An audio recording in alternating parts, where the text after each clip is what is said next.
anti banumba mbira biba ati kubabula yu tukole mwana atonye mali si kubaita okutonya moyo kubaita okutonya ezembaga zisibye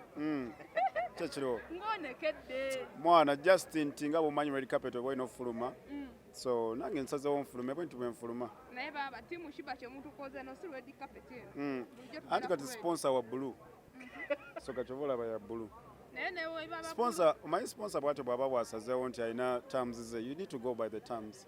gwena obo yagala chinga sponsor tadde mu center yagala tumukolebwe mchero boto bogenda katugenda gamba abantu twalitako ku blue carpet si red carpet yes but then yeah ngabo omanyi nti omuntu kyamanyi kyatwala kati bwe nagamba blue carpet ojagamba bye biki n'abantu basinga bamanyi red carpet so definitely go to onyumye neyanza mukwano ani akudesigninze batugambye kateri wange taliyo sinawasa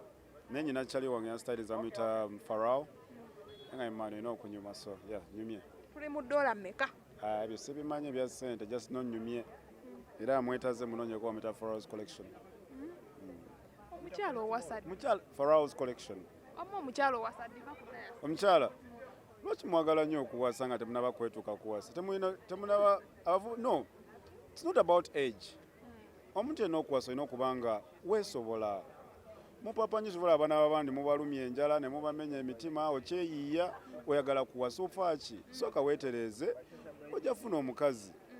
twaliawo nga tukyaliwo ne batugamba Shasha Brighton gwomu kuba bamumenya omutima netugamba bannaye Panda wa bwate bwe yagamba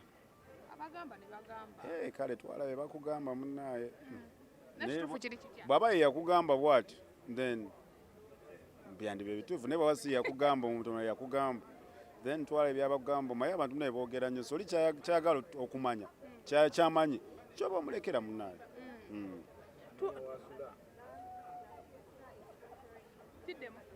Shasha Brighton anonya wasula mumukwatizaako nga gwali mu industry muyimbi munne nemufunira wasula enkaba gye yakaba katalina wasula munaye simanyi nnyo bimukwatako oli mukyala wa muntu sagala nnyo okumwogerako without respect wabula kyemmanyi ali bulungi Panda oluyimba lw'empere empere kayimba kakutte nnyo omwana kakafuluma mu nnaku bbiri kali everywhere so bafani bange bwenna mwebaza abakoze challenges ku TikTok mwebale nnyo naye bangi ababadde batambula ne bagamba Crysto Panda okuyimba akuleke mbwasigale ku TV ennyo kati omanyi kyoba bagamba tebaddamu kumpa sente za video na za audio atina kugwa wantu wonna watuufu kyenjagala kyenkola obulamu bwange sente zange nkeera nentuyana nengana nenzikola wenjagala oziteka wenjagala gwe kiba kikulumirawo gwoba owulira nti osobola okuyimba genda oyimbe nkute sente zange zitadde mu music because that's what I want gwoba okwata sente zo n'ogula olugoye nali nkubuzaako lwaki oguza olugoye olwo because that's what you want abantu nabo bajjawo olugezigezi n'okumanyira obulamu bw'abantu buli omu ali ku nsi alivinga bulamu bwe bwe naafa si gojja okufa omumwa gwange wali abantu abayagala okwogera nga tasobola nga mugagga muvundu tasobola kwogera nze Katonda yampa omumwa kanguyimbemu ebinnyumira n'abantu abanjagala guba tonjagala abantu bajjawo olugezigezi ku kariya z'abantu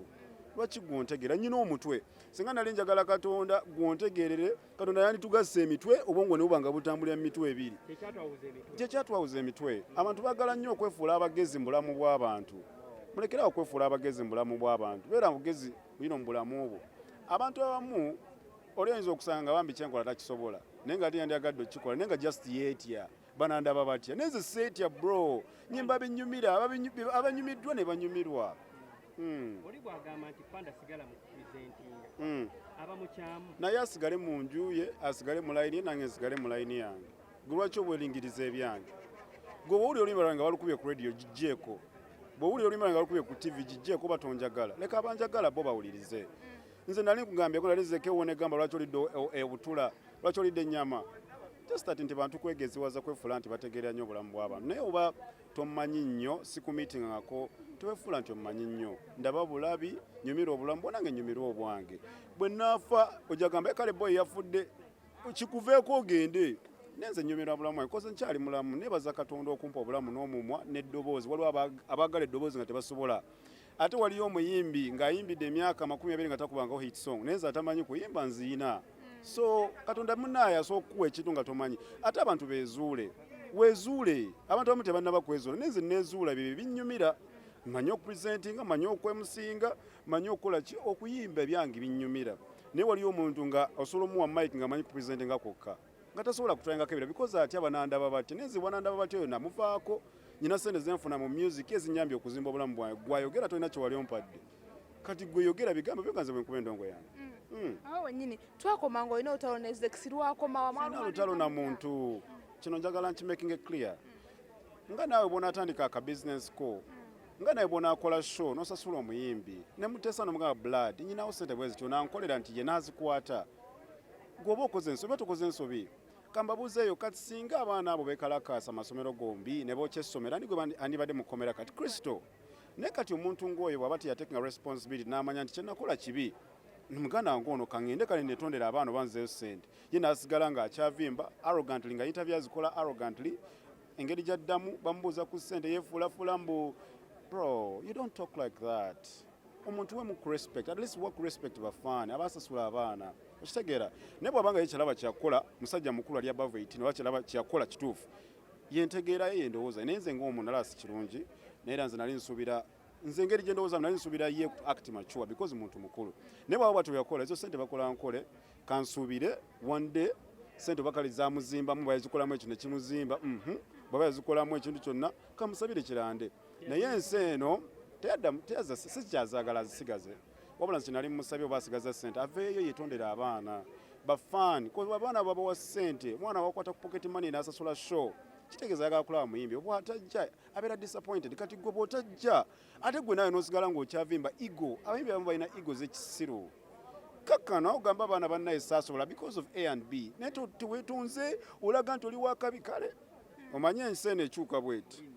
sikolima no honestly nze nakita kyovula saagala kyogerako sisobola kuddamu kola interview after this saagala abantu bakimbuzaako ne bapresenta tebaddamu kimbuzaako bamubuuze ye ng'omuntu naye Panda tebagamba embulino gw'omu music waagundi ku shows omukuba owa Zex gwe kennyini gwe nkola nawe wandimbuuzizza ekyo nze ne bw'aba feemu ng'alina oluyimba mu lockdown omenya omuyimbi gwe twasinga promotinga it was Zex najja ne ku show yaffe dance party nze nga presenter mba nyina obuzibu n'omuntu okitegeera oba kale nga nkozeeko obukyamu sibuleeta ku show because wali si wange eri show si ya maama wange bankozesa bukozesa ate n'abantu abalaba show waliwo bafaani ba Zex nga bafaani be baagala kulaba nze sisobola gamba mufe mutokuba luyimba era ba DJ babuuze benkola nabo I've never told any DJ mutokuba luyimba no I stay in my lane nenkola omulimu gwange I present the show ne bannungi abantu bagiraba ne bakola oluyimba ne luvaawo talina kiruyina kirunzijako nendiwogerako oluyimba lwa Zex kiwedde ambe oyagala nkola eki kiwedde that's my job ate oyagala nkola eki that's my job kwogera ku luyimba kigwe nze ng'omuntu omanyi nze muntu ali real if you disrespect me nja kuwa distance yo bwonjagala nja kukwagala bwonyamba nange nja kuzza omukono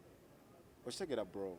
we pushed his music during the lockdown so tuzikuba sikeranga kumacha nengamba muyimbi sina muyimbi gwe nalisabe n'ekikumi naye bwe nkwata sente nange nekujombererewo nange ndi mukweyiya gwani gwe atasobola nkuwadde ne sente okitegeera sikusaba nga yadde ekikumi kuba luyimba so simuyinaako obuzibu but I stayed in my lane naye akola ebimunyumira naye nkola ebinnyumira bw'ajja kusho n'akola naavaawo naye nti tetulina kitugatta no